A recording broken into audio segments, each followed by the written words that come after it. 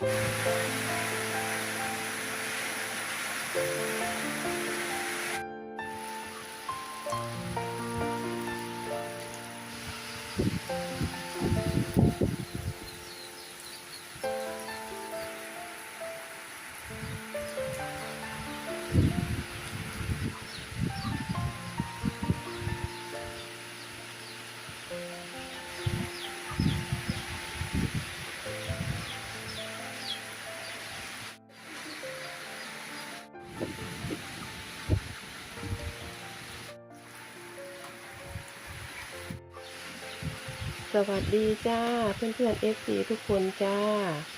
สำหรับมื้อนี้จ้ะพายุโนรูนะจ้ะมาแล้วจ้ะลมก็แห้งเป็นตาย้านไปเอามายืนเบิ่งคอกหมูนี่ย้านมันมาพัดเอาสังกะสีคอกหมูไปเอาออกแหมลมแห้งหลายเป็นตาย้านคักจ้ะเพื่อนๆจ้าแต่ว่ามีเหตุเกิดเป็นตาย้านหลายกว่าหันกันก็คือต้นไม้ใหญ่หักเนาะจ้ะ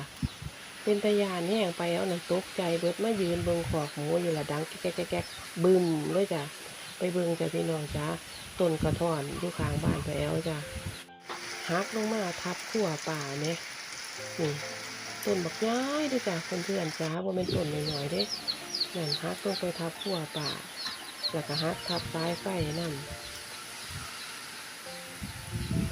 ฝนก็ตกบ่แห้งปานใดจ้ะแต่ว่าลมนั้นแห้งโพดแห้งโพเบิ่งด้วยกันเบิ่งมันพัดเลย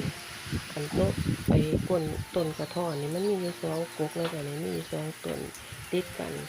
หักไปละต้นหนึ่งอีกต้นหนึ่งนี่ก็กำลังโอนเอ็นอยู่ป่าก็หวั่นใจอยู่ว่าเดี๋ยวสิหักลงมานำกันอีกซะเนาะเป็นตาย้านหลายจ้ะบ่พอปลูกแต่ต้นไม้ใหญ่ใกล้บ้านนี่อันตรายแห้งแปลว่าถ้าเบิดฝนนี่จะให้ลุงตัดออกด้วยเนาะถ้ามันบ่ล่มก็สิตัดออกนะเห็นนี่เห็นบ่จ้ะล่มทับสายไฟแล้วก็ทับขั้วเจ้าของเนาะทับโต๊ะปูนกับพังเบิดเลยตกใจเบิดจ้าบ่ทันเคยเจอเหตุการณ์แบบนี้จักเทื่อส่วนมากก็ฝนตกก็มีลมอยู่แต่ว่าบ่รุนแรงขนาดนี้เนาะนี่เกือบเป็นพังจ้ะเพื่อนๆเนาะจ้ะที่อยู่ในเขตจังหวัดอุบลเนาะถ้าเจอสภาพแบบนี้เนาะจ้ะสู้ๆกันทุกคนเนาะจ้ะระวังเนาะเป็นห่วงกันนะให้ปลอดภัยทุกคนด้วยจ้ะดูแลตัวเองดูแลข้าวของลมแห้งหลายเป็นตาย้านคักจะไปเอาก็เพิ่งจะเคยเจอเพราะว่าส่วนมากก็มีพายุเข้ามาอยู่แต่ว่าบ่รุนแรงขนาดนี้บัดนี้หมูนั่นก็บ่ได้ให้อาหารได้จ้ะนี่เป็นเวลา9 โมงกว่าเนาะหมูบ่ได้ให้อาหารได้จ้ะต้องมาเก็บตัดกิ่งใหม่ออกจากขั้วเจ้าของซะก่อนเนาะจ้ะต้องมาตัดกิ่งใหม่ก่อนฝนก็ตกบ่ทันหยุดเนาะจ้ะนี่ก็ต้องแข่งฝนเฮ็ดเนาะลุงแล้วก็เป็นคนตัดแล้วว่าตัดแล้วจะคอยผลแล้วก็เฮ็ดเองเลย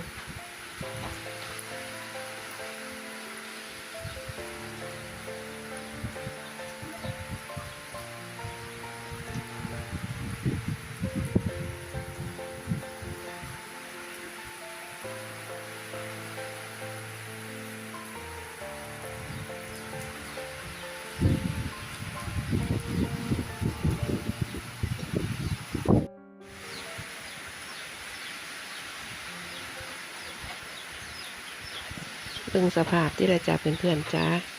ฝนก็ยังตกบ่ยอมหยุดนะจ้ะลมก็ยังแห้งอยู่แต่ว่าลุงแล้วก็แข่งฝนเฮ็ดแล้วว่ามันได้เปียกก็เฮ็ดให้มันแล้วว่าซั่นอาหารหมูก็บ่ทันได้ให้กินนะจ้ะไปเอาก็เลยมาซับต้นกล้วยรอเราอยู่ใต้ทุนบ้านถ่ายคลิปลงให้เพื่อนๆเบิ่งนะจ้ะอัปเดตสถานการณ์พายุโนรูนะจ้ะ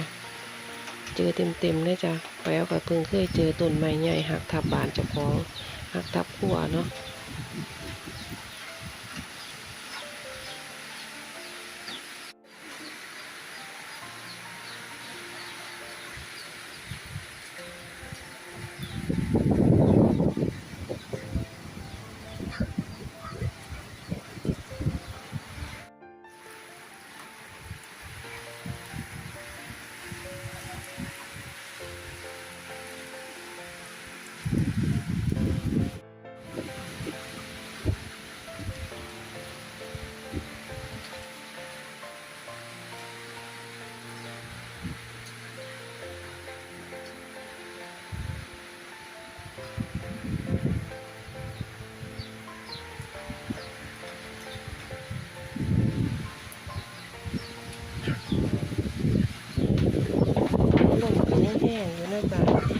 ก็ขอขอบคุณทุกการติดตามนะจ๊ะFC ทุกคนก็จะเอาจบคลิปตามนี้แล้วเดี๋ยวจะไปตามต้นกล้วยต่อก่อนวันนี้มาถ่ายคลิปลงในเบิ่งนะจ๊ะ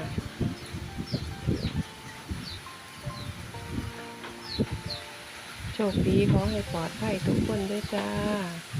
สวัสดีจ้า